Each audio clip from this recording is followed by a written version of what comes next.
December শহীদ বুদ্ধিজীবী দিবস। এদিন আমাদের মেধাকে, আমাদের বাংলাদেশের সমস্ত বুদ্ধিজীবীদেরকে হত্যা করার যেটা নীল নকশা হয়েছিল এবং বিজয়ের দ্বার প্রান্তে সেই বুদ্ধিজীবীদের হত্যা করল কারা, সেই রহস্য আজও উন্মোচিত হয়ে দুঃখজনক বিষয়।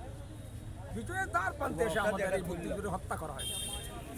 যাই হোক, আজকে সারা দেশের মানুষ আজকে এই সিলেট শহীদ শামসুদ্দিন স্মৃতিসৌধে আজকে এই দুর্নীতিমুক্তকরণ বাংলাদেশ প্রোগ্রামের পূর্ব ঘোষণা অনুযায়ী র্যালি, আলোচনা সভা, এরপরে আমরা একটা দোয়া মাহফিল এবং শ্রদ্ধাঞ্জলি আমরা অর্পণ করব।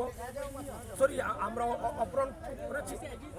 আজকে আমাদের সামনে উপস্থিত হয়েছেন দুর্নীতিমুক্তকরণ বাংলাদেশ ফোরামের অন্যতম উপদেষ্টা, বিশিষ্ট শিক্ষাবিদ, সমাজসেবক এবং দুর্নীতি বিরোধী আন্দোলনে তিনি রাজপথে এখন গুরুত্বপূর্ণ ভূমিকা পালন করছেন জনাব নেসানুর হক চৌধুরী বুস্তান স্যার।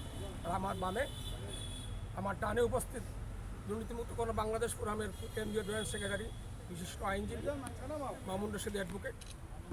উপস্থিত আছেন দুর্নীতিমুক্তকরণ বাংলাদেশ ফোরামের কেন্দ্রীয় সদস্য আব্দুল মোতালিব ফলিক। আমাদের সামনে উপস্থিত আছেন এই ফোরামের ইতিমধ্যে আন্দোলনে শরিক হয়েছেন, যোগদান করেছেন বিশিষ্ট শ্রমিক নেতা জনাব গাজী ভাই। এই নামটা কি নামটা হচ্ছে মিজান গাজী।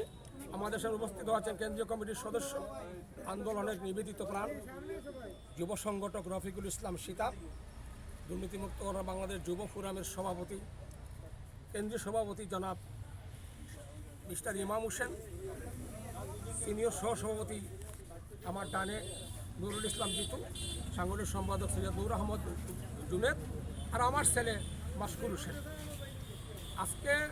আজকে এই দেশের প্রেক্ষাপটে আজকের এই বুদ্ধিজীবী